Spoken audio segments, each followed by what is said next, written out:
सभी को नमस्कार। स्वागत है कक्षा 12 की इतिहास की ऑनलाइन क्लासेस के अंदर आप सभी का। इतिहास के अंदर पाठ 4 पढ़ रहे हैं हम, मुगल आक्रमण, प्रकार और प्रभाव। तो उसी मुगल आक्रमण का एक हिस्सा या एक टॉपिक आज का हमारा रहेगा रावल रत्न सिंह। रावल रत्न सिंह जो कि चित्तौड़ के शासक थे। जो पद्मावत मूवी जो बनी है जिसमें अलाउद्दीन खिलजी और चित्तौड़ के शासक रावल रत्न सिंह के मध्य युद्ध की क्या स्थितियां रही या युद्ध किन कारणों से हुआ उसके ऊपर जो है बताया गया है। और उसमें खाली एक ही पॉइंट है जिसमें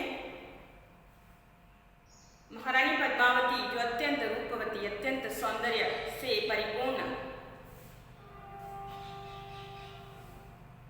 राजकुमारी या महारानी, जिसकी रूप, जिसकी सौंदर्य के चर्चे हैं वो दूर दूर तक विद्यमान थे। और ऐसे में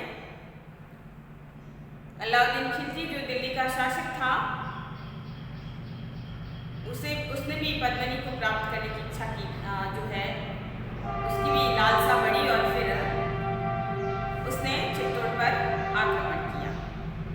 तो ये तो एक साधारण सा पॉइंट है, उसके अंदर दिखाया गया है, लेकिन और भी कई पॉइंट जो है और भी कई कारण हैं वो हम इस पॉइंट जो है इस टॉपिक के अंदर हम आज समझेंगे। तो देखिए, रावल रत्न सिंह और अलाउद्दीन खिलजी, दिल्ली का शासक था अलाउद्दीन खिलजी और रावल रत्न सिंह जो कि चित्तौड़ के शासक थे, जिनका समयकाल है 1302 से 1303। 1 वर्ष के का ही शासनकाल उनका रहा है। तो टॉपिक को देखते हैं। देखिए, रावल रत्न सिंह जिनका समयकाल है 1302 से 1303 ईस्वी तक। इनके पिता का जो नाम था रावल समर सिंह। रावल समर सिंह रावल रत्न सिंह के पिता थे और इनका जो है शासनकाल काफी लंबा रहा है, 1273 से 1302 के ईस्वी तक का। फिर 1302 में उनकी मृत्यु के बाद उनका पुत्र है रावल रत्न सिंह है, वो सिंहासनारूढ़ हुए या कह सकते हैं गद्दी पर बैठे। ये रावल रत्न सिंह वही शासक थे जिन्होंने अलाउद्दीन खिलजी से युद्ध किया, या अलाउद्दीन खिलजी और उनके मध्य युद्ध का क्या कारण रहा, उन कारणों को समझते हैं। देखिए, इतिहास में अलाउद्दीन खिलजी के साथ युद्ध करने के लिए रावल रत्न सिंह है वो प्रसिद्ध है। अलाउद्दीन खिलजी जो कि दिल्ली का शासक था, दिल्ली का सुल्तान था और उसने मेवाड़ पर विभिन्न कारणों से आक्रमण किया है। पहला कारण अगर हम देखें तो अलाउद्दीन खिलजी की साम्राज्यवादी महत्वाकांक्षा। साम्राज्यवादी महत्वाकांक्षा अर्थात साम्राज्य का विस्तार करना, अपनी सीमाओं का विस्तार करना, अपने क्षेत्र को बढ़ाने का प्रयास करना। तो अलाउद्दीन खिलजी भी जो है एक साम्राज्यवादी शासक था और उसकी महत्वाकांक्षा थी कि वो अपने क्षेत्र का, अपने साम्राज्य का विस्तार करे। वही उसने सिकंदर सानी की उपाधि भी धारण की थी, जिसके माध्यम से हमें पता चलता है कि वो एक साम्राज्यवादी शासक था, या उसकी महत्वाकांक्षा में अपने क्षेत्र का विस्तार करना जो है उसकी उत्कंठा थी। तो उसने सिकंदर सानी की उपाधि धारण की थी। सिकंदर सानी, ये आपका प्रश्न भी है कि सिकंदर सानी की उपाधि है किसने धारण की थी, 1 नंबर का प्रश्न बनता है। और ये उपाधि जो धारण की थी वो अलाउद्दीन खिलजी ने की थी, जिसका अर्थ होता है विश्व विजेता। विश्व विजेता यानी दूसरा विश्व विजेता, ठीक है, सेकंड या द्वितीय विश्व विजेता। तो पहला विश्व विजेता जो है सिकंदर, जो यूनानी शासक था, अलेक्जेंडर या सिकंदर उसको माना जाता है। और उसी सिकंदर के अनुसार इसने सिकंदर सानी की उपाधि धारण की थी, अर्थात द्वितीय सिकंदर, ठीक है। तो इससे इस नाम से ही हमें पता चलता है कि वो एक महत्वाकांक्षी शासक था और अपने साम्राज्य का विस्तार करना चाहता था। दूसरा पॉइंट, तो ये पहले पॉइंट के माध्यम से हम कह सकते हैं कि इस वजह से उसने चित्तौड़ के ऊपर आक्रमण किया होगा। दूसरा पॉइंट अगर ले तो वो है मेवाड़ की बढ़ती हुई शक्ति। मेवाड़ इतिहास में काफी लंबे समय तक मेवाड़ की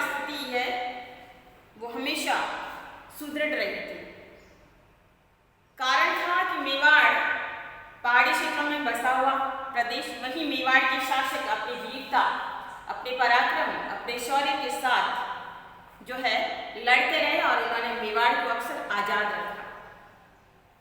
किसी अन्य आतंकी या अन्य विदेशी का उन्होंने अपने मेवाड़ के ऊपर जो है कब्जा नहीं होने दिया। तो यहाँ पर मेवाड़ के जो शासक थे, जिसमें नाम आता है जैत्र सिंह, तेज सिंह और समर सिंह। समर सिंह चूंकि रावल रत्न सिंह के पिता थे, उससे पूर्व भी जैत्र सिंह है और तेज सिंह वगैरह।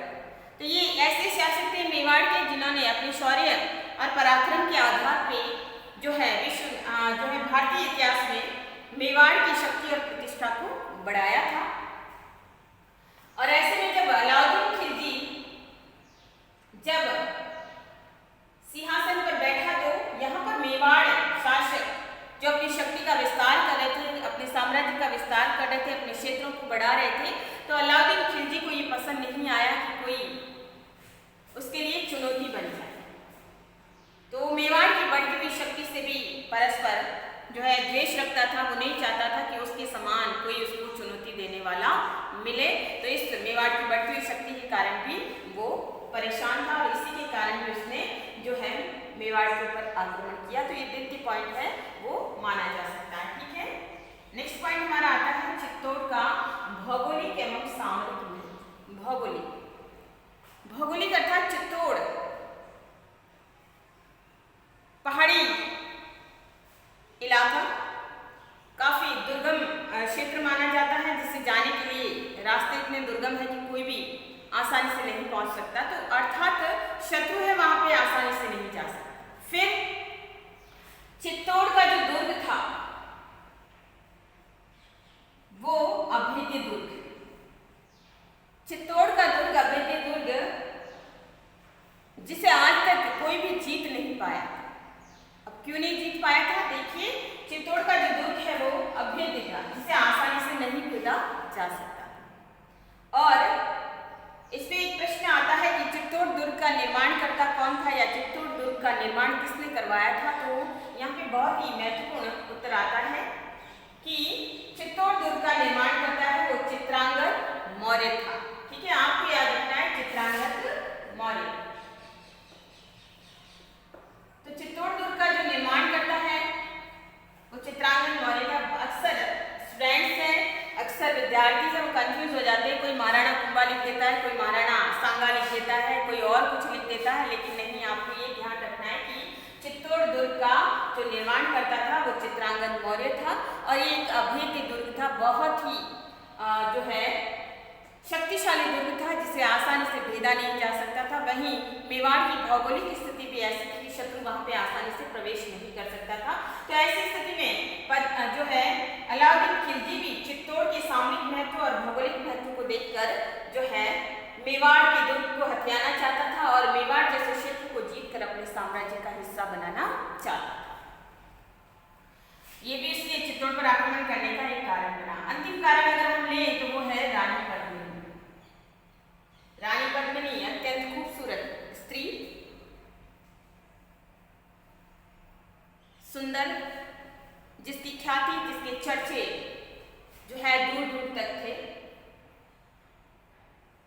और ऐसे में अलाउद्दीन खिलजी, जिसके हरम में अनेक स्त्रियां थी, उसने रानी पद्मिनी के बारे में ख्याति या चर्चे जब सुने तो वो भी मेवाड़ की महारानी पद्मावती को पाने के लिए लालायित हो उठा और उसने मेवाड़ पर पद्मिनी को पाने की इच्छा से भी आक्रमण किया, या एक कारण ये भी माना जा सकता है। इसका उल्लेख मिलता है पद्मावती के बारे में कि पद्मावती अत्यंत रूपवान स्त्री थी, रूपवान नारी थी। पद्मावत, जो कि मलिक मोहम्मद जायसी की रचना है पद्मावत, 1540 के अंदर इस पद्मावत को लिखा गया है। काव्यखंड के रूप में सूफी साहित्य माना जाता है और ये शेरशाह सूरी के समय है वो लिखा गया था 1540 के अंदर। तो ये कभी आ जाए, दूसरा प्रश्न है कि पद्मावत की रचना कब की गई थी? तो पद्मावत की रचना रचना है 1540 के अंदर की गई थी। पद्मावत का रचनाकार कौन है, ये आपको पूछा जा सकता है। तो पद्मावत का रचनाकार है जो है मलिक मोहम्मद जायसी है, और उन्होंने जो है सिंहन द्वीप की राजकुमारी जो है पद्मावती, उसका वर्णन और रावल रत्न सिंह की विवाह तक का सारा विवरण है उन्होंने अपनी पुस्तक पद्मावत के अंदर किया है। और उसमें उन्होंने भी जो है पद्मिनी को अलाउद्दीन खिलजी है वो प्राप्त करना चाहता था, इस घटनाक्रम का विवरण भी उन्होंने अपनी पद्मावत नामक पुस्तक के अंदर दिया है। तो इतिहास के अंदर एक कारण ये भी मिलता है कि अलाउद्दीन खिलजी है वो अत्यंत रूपवान जो है रानी पद्मिनी को प्राप्त करना चाहता था, और उस उद्देश्य से भी उसने चित्तौड़ के ऊपर आक्रमण किया। तो मुख्य रूप से 4 कारण हमारे बनते हैं। ये 4 कारण, जिन 4 कारणों से अलाउद्दीन खिलजी ने दिल्ली जो है चित्तौड़ के ऊपर आक्रमण किया। अब देखिए ये 4 कारणों को समझने के बाद हम समझते हैं कि अलाउद्दीन खिलजी को जब पद्मावती की लालसा उसकी पूरी नहीं हुई प्राप्त करनी थी, तो उसने अंत में चित्तौड़ के ऊपर आक्रमण कर दिया। तो ये उपरोक्त कारण जो थे ये अंत में पद्मावती वाला पॉइंट भी आ जाता है। तो उसने चित्तौड़ पर आक्रमण किया। 28 जनवरी 1303 में वह दिल्ली से रवाना हुआ अपनी शाही सेना के साथ, और फिर उसने चित्तौड़ पर घेरा डाल दिया। यानी चित्तौड़ पर उसने चारों तरफ से चित्तौड़ को घेरा डालना, यानी चारों तरफ से घेर लेना। 2 महीने तक उसने घेरा डाले रखा, लेकिन जो वहां के मेवाड़ी शासक जो थे, मेवाड़ी शासक और मेवाड़ी योद्धाओं ने उसे सफल नहीं होने दिया अपने मंसूबों में। लेकिन यहाँ पे अलाउद्दीन खिलजी जो था उसने साम दाम दंड भेद सभी तरह की नीतियां, कुटिलताएं हैं वो अपनाई। उसने कूटनीतिज्ञता को अपनाते हुए उसने वहां पे कई प्रकार के नए नए यंत्रों का प्रयोग भी उसने किया है। कई मंजनी, कई अरबादा, कई अरादा, कई बड़े बड़े पत्थर डालने के यंत्र, जो इस प्रकार से यंत्र का प्रयोग करते हुए उसने दुर्ग को नुकसान पहुंचाना, दुर्ग को भेदने का बहुत अधिक मात्रा में उसने प्रयास किया, लेकिन फिर भी वो असफल रहा। दुर्ग पर चारों तरफ का घेरा है, लगभग 4 महीने तक उसने डाले रखा। 4-5 महीने हो गए, और ऐसे में क्या होगा कि शत्रु चारों तरफ से घेरे बैठा था। तो दुर्ग के अंदर धीरे धीरे खाद्यान्न सामग्री है वो समाप्त होने लगी थी, और ऐसे में राजपूत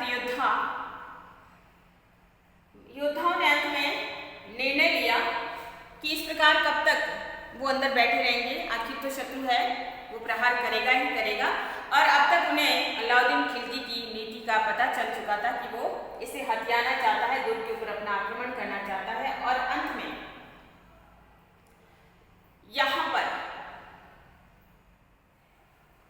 जो अलाउद्दीन की सेना है वो बहुत विशाल सेना थी, और राजपूत शासकों की जो सेना थी वो कम थी, लेकिन फिर भी जोशे जुनून या लड़ने का जज्बा, शौर्य और पराक्रम जो उनके रक्त में था, उस आधार पे उन्होंने अपनी वीरता और पराक्रम का परिचय देते हुए वो अलाउद्दीन खिलजी के सामने नहीं झुके। उन्होंने हार या असफल होना नहीं स्वीकार किया, और अंत में राजपूत योद्धाओं ने केसरिया पहना और युद्ध भूमि के लिए चल पड़े। भयंकर युद्ध हुआ, और उस युद्ध में रावल रत्न सिंह जो चित्तौड़ का शासक था, रावल रत्न सिंह 26 अगस्त 1303 में युद्ध हुआ, और 26 अगस्त 1303 में रावल रत्न सिंह है अपने वीर योद्धाओं के साथ लड़ता हुआ वीर गति को प्राप्त हुआ।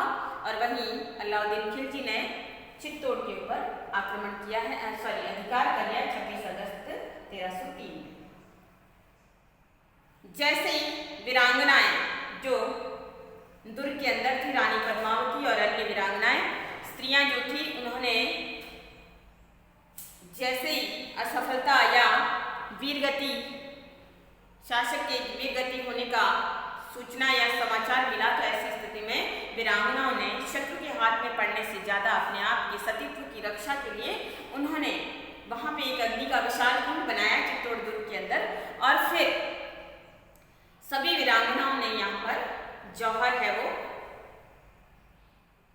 किया। ठीक है, जो कि चित्तौड़ का पहला जो है जौहर है वो माना जाता है।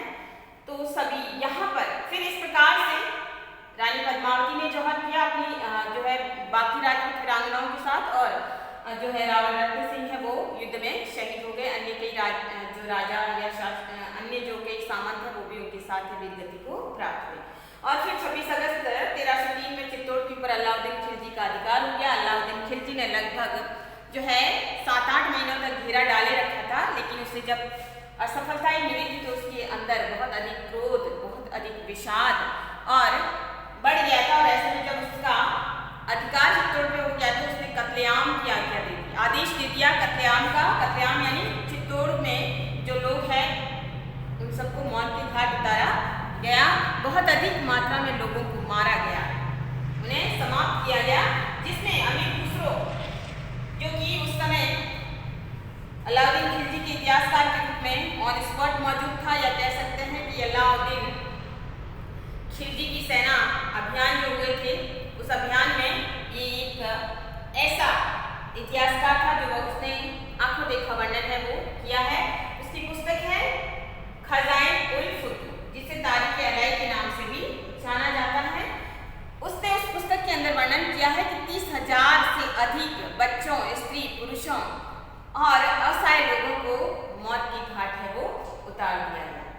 उसके बाद अलाउद्दीन खिलजी ने चित्तौड़ का नाम है वो परिवर्तित कर दिया, बदल दिया, और उसका नाम रखा खिजराबाद। यहाँ पे आपका प्रश्न बनता है खिजराबाद, ठीक है।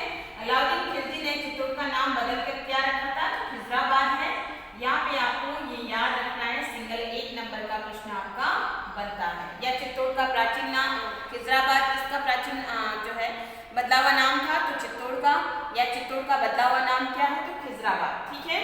और फिर उसने अपने पुत्र अलाउद्दीन खिलजी ने अपने पुत्र खिज्र खां को चित्तौड़ का क्षेत्र है वो सौंपा, और स्वयं है वो दिल्ली पर वापस लौट आया, अपने शासन के लिए दिल्ली लौट आया। वहीं खिज्र खां ने काफी लंबे समय तक चित्तौड़ के ऊपर अधिकार रखा या चित्तौड़ के ऊपर शासन किया, और वहां पे उसने गंभीरी नदी, चित्तौड़ के अंदर बहती है गंभीरी नदी, गंभीरी नदी के तट पर खिज्र खां ने एक पुल का निर्माण करवाया, ठीक है, पुल यानी सेतु। तो पुल का उसने निर्माण करवाया, और वहीं चित्तौड़ की तलहटी के अंदर नीचे तलहटी में एक मकबरा भी बनाया, और उसमें उसने फारसी लेख में अलाउद्दीन खिलजी को ईश्वर की छाया या संसार का रक्षक है वो बताया। देखिए मकबरा बनवाया, और अलाउद्दीन खिलजी को ईश्वर की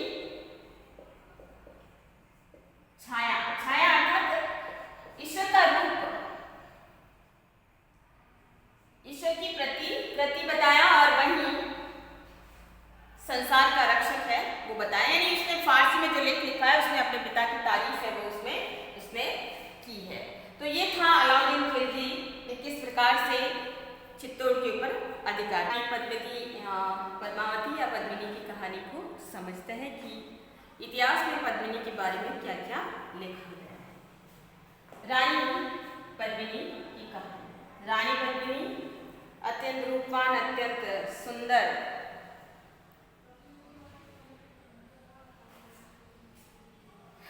रूप और सौंदर्य की प्रतिमूर्ति और गुणों की प्रतिमूर्ति थी रानी पद्मिनी।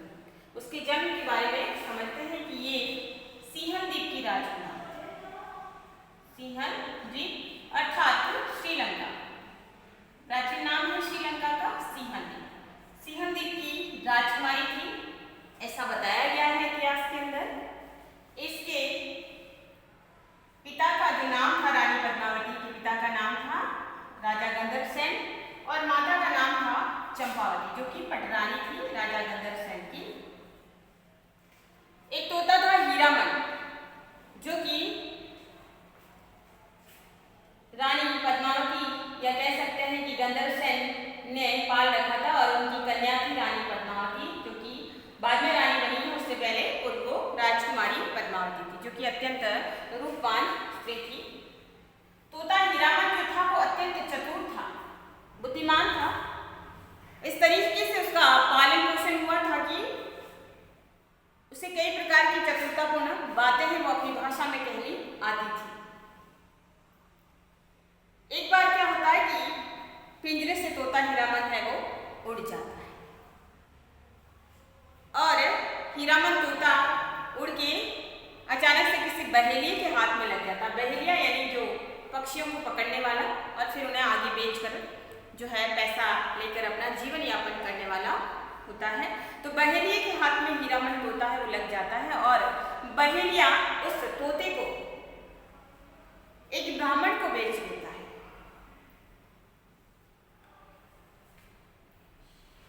अब वो तोता, ब्राह्मण को लगा कि तोता तो बहुत ही होनहार है, बहुत ही चतुर है, तो क्यों ना मैं इससे अधिक पैसा कमा लूं। तो इसी के चलते जो तोता है वो रावल रत्न सिंह, उस समय चित्तौड़ के शासक रावल रत्न सिंह के दरबार में पहुंचता है और हीरामन तोता है वो उसकी प्रशंसा करते हुए हीरामन तोता है रावल रत्न सिंह को 1 लाख रुपए में बेच देता है। रावल रत्न सिंह के दरबार में तोता था ही। एक बार रावल रत्न सिंह की बड़ी रानी, रानी नागमती, जिनका नाम था रानी नागमती, नागमती वो भी अत्यंत सुंदर थी। रानी नागमती ने तोते को पूछा कि हे हीरामन, बता इस संसार में मेरे अलावा भी कोई सुंदरी है या मेरे अलावा भी कोई अत्यंत रूपवान स्त्री है? तो तोते ने जवाब दिया कि जिस सरोवर में कभी हंस नहीं आया उस सरोवर में बगुला ही हंस होता है। अर्थात जहां हंस और बगुला में देखा जाए तो हंस उत्कृष्ट माना जाता है, बगुला निम्न श्रेणी का माना जाता है। और कहने को तो दोनों ही सफेद हैं, श्वेत है, उजले हैं, लेकिन फिर भी दोनों में जो है रूप गुण या स्थिति का अंतर है, दोनों में दिखाई देता है। तो रानी पद्मिनी ने रानी नागमती ने जैसे ही हीरामन से ये प्रश्न किया तो हीरामन ने कहा कि जिस सरोवर में कभी हंस नहीं आया उस सरोवर में बगुला ही हंस होता है। ये वार्तालाप जो रानी नागमती और तोता हीरामन के मध्य हो रहा था उसमें राजा रत्नसेन है, रावल रत्नसेन है वो या रत्न सिंह है वो सुन रहे थे। हीरामन ने अपनी राजकुमारी पद्मावती के बारे में बातचीत की कि सिंहलदीप की जो राजकुमारी है वो रूप और गुण और सौंदर्य में लावण्यमयी है, अत्यंत रूपवान है, उसकी जैसी अद्वितीय अन्य कोई स्त्री नहीं है, अन्य कोई राजकुमारी नहीं है। रावल रत्न सिंह ने जब हीरामन के मुंह से इस प्रकार की वार्ता को सुना तो वो भी उसकी वार्ता को सुनकर मन ही मन मुग्ध हो गया और उसने हीरामन से सिंहलदीप की तरफ जाने की बात रखी और फिर वो योगी बन गया। योगी यानी भेष बदला रावल रत्न सिंह ने और योगी बनकर अपने कुछ लोगों के साथ है वो सिंहलदीप अर्थात श्रीलंका के लिए रवाना हुआ।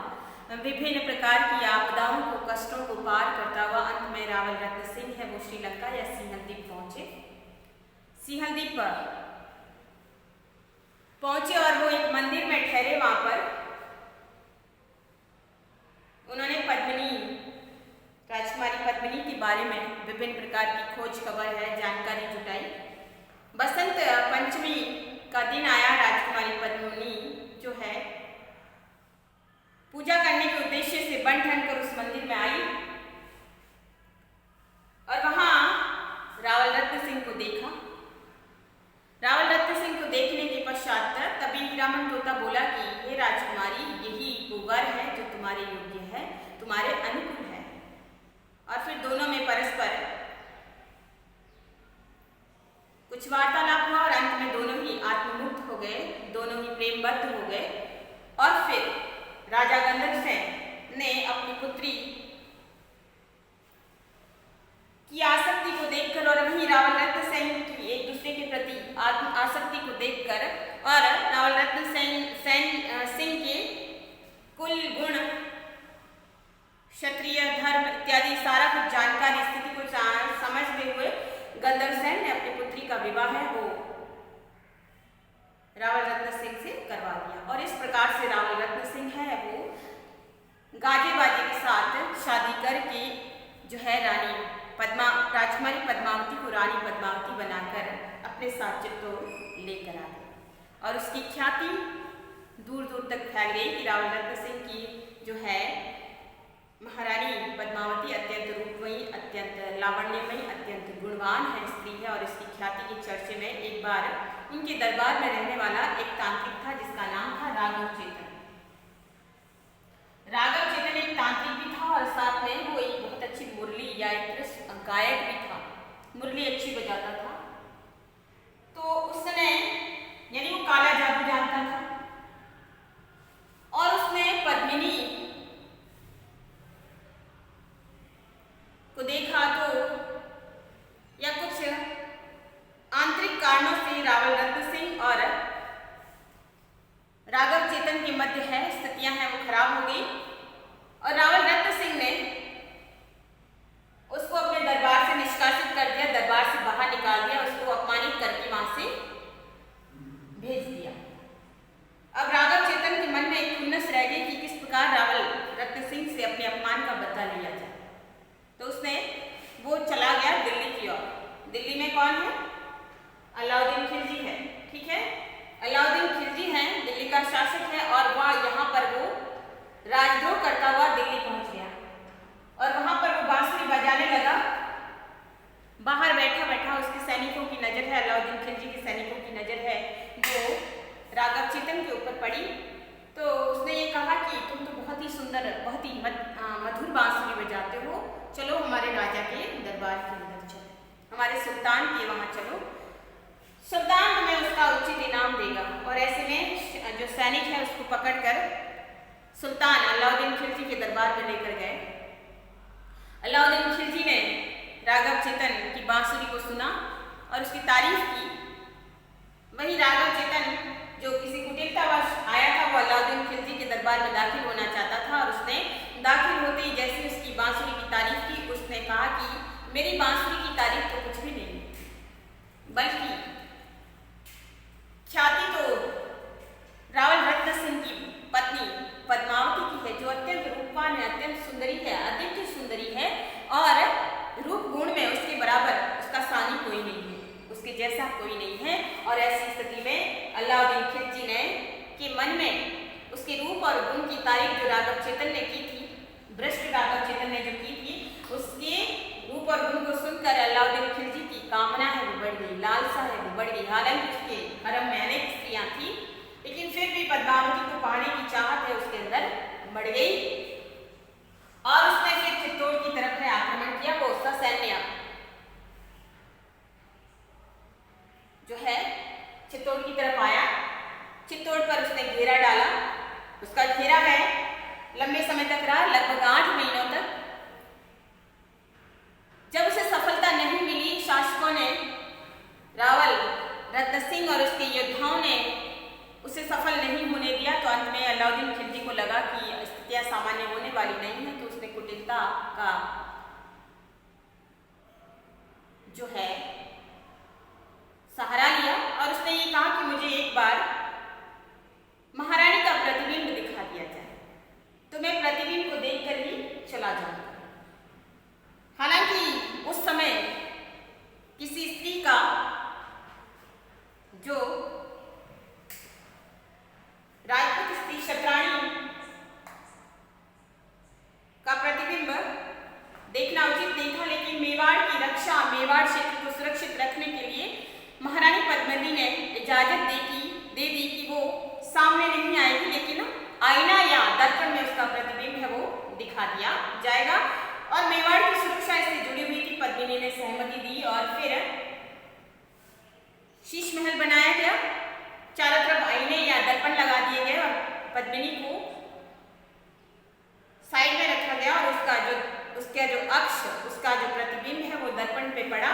और फिर अलाउद्दीन खिलजी ने उसके प्रतिबिंब को देखा, लेकिन प्रतिबिंब को देखने के बाद उसका मुंह है वो खुला का खुला रह गया, अवाक रह गया। हालांकि शर्त तो इतनी थी कि वो उसको देखकर चला जाता, लेकिन नहीं, उसकी कामना, उसकी इच्छा, उसकी लालसा बहुत अधिक बढ़ गई। अब तो उसके अंदर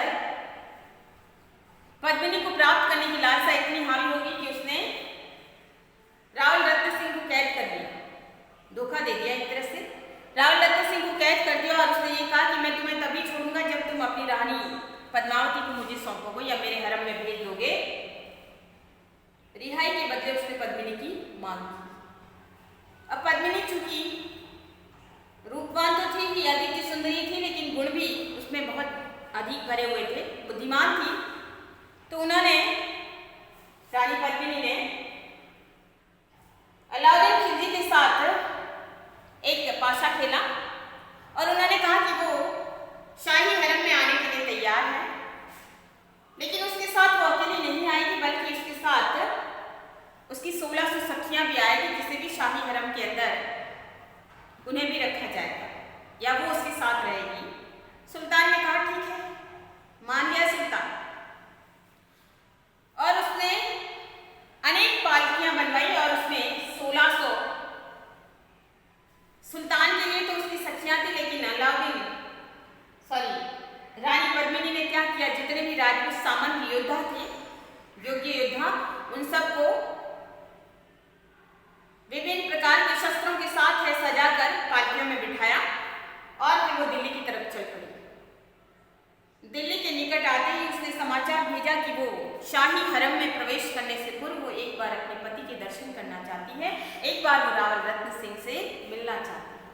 सुल्तान ने देखा कि अब तो रानी पद्मावती आ ही चुकी है अपनी सखियों के साथ, तो शाही हरम अब उससे दूर नहीं है, तो उसने कहा कि ठीक है, अपने पति से मिलिए। तो उसने इजाजत दे दी, पति से मिलने की स्वीकृति दी। अब जैसे ही रानी पद्मावती और रावल रत्न सिंह एक दूसरे से मिल रहे थे, राजपूत योद्धा ने, जो पालकियों के अंदर थे 1600 भरे हुए योद्धा, अपने शस्त्र के साथ में वो निकल पड़े और वो अलाउद्दीन खिलजी की सेना के ऊपर, योद्धाओं के ऊपर टूट पड़े और एक तरह से युद्ध का आह्वान हो गया। और वहीं पद्मावती ने अपने पति को वहां से सुरक्षित निकाला और चित्तौड़ की तरफ निकल पड़ी। उस समय गोरा और बादल जो नाम योद्धा थे, वहीं रत्न सिंह भी लड़ने के लिए तत्पर हो गए। हालांकि वो चित्तौड़ की तरफ निकल पड़ी, लेकिन रत्न सिंह है वो चित्तौड़ पहुंच गए और फिर गोरा और बादल जो सामंत थे वो रत्न सिंह के साथ चित्तौड़ में युद्ध करते हुए वीर गति को प्राप्त हुए। रावल रत्न सिंह भी वीर गति को प्राप्त हुए और फिर पद्मावती ने स्थिति को भांपते हुए अनेक वीरांगनाओं के साथ वो जौहर किया। अर्थात जौहर होता है अग्नि में अपने आप को समर्पित कर देना। अब अग्नि में समर्पित क्यों करना है? यहां पर जौहर को बहुत सारे लोग हैं वो आत्महत्या बताते हैं, लेकिन नहीं, ये आत्महत्या नहीं है, बल्कि जौहर जो है अपने सतीत्व, अपने शील, अपने आत्मसम्मान की रक्षा के लिए शत्रु के हाथों में पड़ने से अच्छा है कि अग्नि को स्वीकार कर लें, ताकि उनका शील, उनका अस्तित्व है वो बना रहे। क्योंकि शत्रु है और शत्रु कभी भी सामान्य व्यवहार नहीं करता, शत्रु दरिंदे की तरह आता है और उसके साथ, स्त्री के साथ किसी भी प्रकार का व्यवहार कर सकता है। तो ऐसी स्त्री में राजपूत वीरांगनाएं हैं जो अपने शील और अपने सतीत्व की रक्षा के लिए जौहर करती थी। तो रानी पद्मावती ने भी अनेक वीरांगनाओं के साथ है वो अग्निकुंड में अपने आप को समर्पित करके जौहर किया। अलाउद्दीन खिलजी जिस पद्मिनी को प्राप्त करना चाहता था, जब वो किले के अंदर दाखिल हुआ तो उसे सिर्फ पद्मावती की राख मिली, अन्य कुछ भी नहीं मिला। यानी उसको पद्मावती को प्राप्त करने की जो लालसा है, लालसा ही रह गई, वो उसे प्राप्त नहीं कर पाया। तो ये तो है कहानी जो इतिहास के अंदर मिलती है। हमने पद्मिनी को, कहानी को समझा है कि क्या कहानी, तो ये कहानी है जिसमें इतिहास के अंदर ये कहानी मिलती है। और इस कहानी के बारे में विभिन्न इतिहासकारों ने लिखा है, जिसमें 1540 शेरशाह सूरी के समय में इतिहासकार मलिक मोहम्मद जायसी, जो कि हिंदी साहित्य के अंदर आप पढ़ते हैं, मलिक मोहम्मद जायसी की रचना है पद्मावत। पद्मावत के अंदर भी जो है रानी पद्मावती की रूप, सौंदर्य, उसके गुणों का उल्लेख है वो किया गया है। उसे अत्यंत कोमलांगी बताया गया है कि जब वो पानी पीती थी तो गले के अंदर से गुलाब कोमल थी। पद्मावत में मलिक मोहम्मद जायसी जो कि एक सूफी संत थे, उन्होंने इसका वर्णन किया है, सूफी जो है लेखक। फिर अबुल फजल जो कि अकबर नामा लिखा है अकबर के समय में, उन्होंने अकबरनामा के अंदर भी इस घटना का विवरण दिया है। बनी फरिश्ता इतिहासकार है जिन्होंने अपनी पुस्तक लिखी गुलशन-ए-इब्राहिमी। फरिश्ता ने भी इसका उल्लेख है, रानी पद्मावती की कहानी का उल्लेख किया है। कर्नल जेम्स नॉट जो कि अंग्रेजी इतिहासकार है, जिन्होंने राजस्थान के ऊपर सर्च किया है, एनर्स एंड एंटिक्विटीज ऑफ राजस्थान नामक पुस्तक के अंदर भी उन्होंने पद्मावती की कहानी का उल्लेख है वो उन्होंने किया है। फिर मुहम्मद नैन्सी जो कि नैन्सी की छात के अंदर उन्होंने भी हेर फेर करके पद्मावती की कहानी है वो उन्होंने डाली है। ठीक है, तो इस प्रकार अनेक इतिहासकार हैं, रानी पद्मावती की कहानी को अपने अपने हिसाब से है वो बताते हैं, और किस प्रकार से रानी पद्मावती ने जौहर किया या किस प्रकार से रावल रत्न सिंह और अलाउद्दीन के खिलजी के मध्य युद्ध हुआ, उसका विवरण है इन जो है इतिहासकारों ने अपनी अपनी पुस्तकों के अंदर लिखा है। लेकिन बूंदी के जाने माने इतिहासकार जिनका जो है कहानीकार कवि सूर्यमल मिश्र, ठीक है, सूर्यमल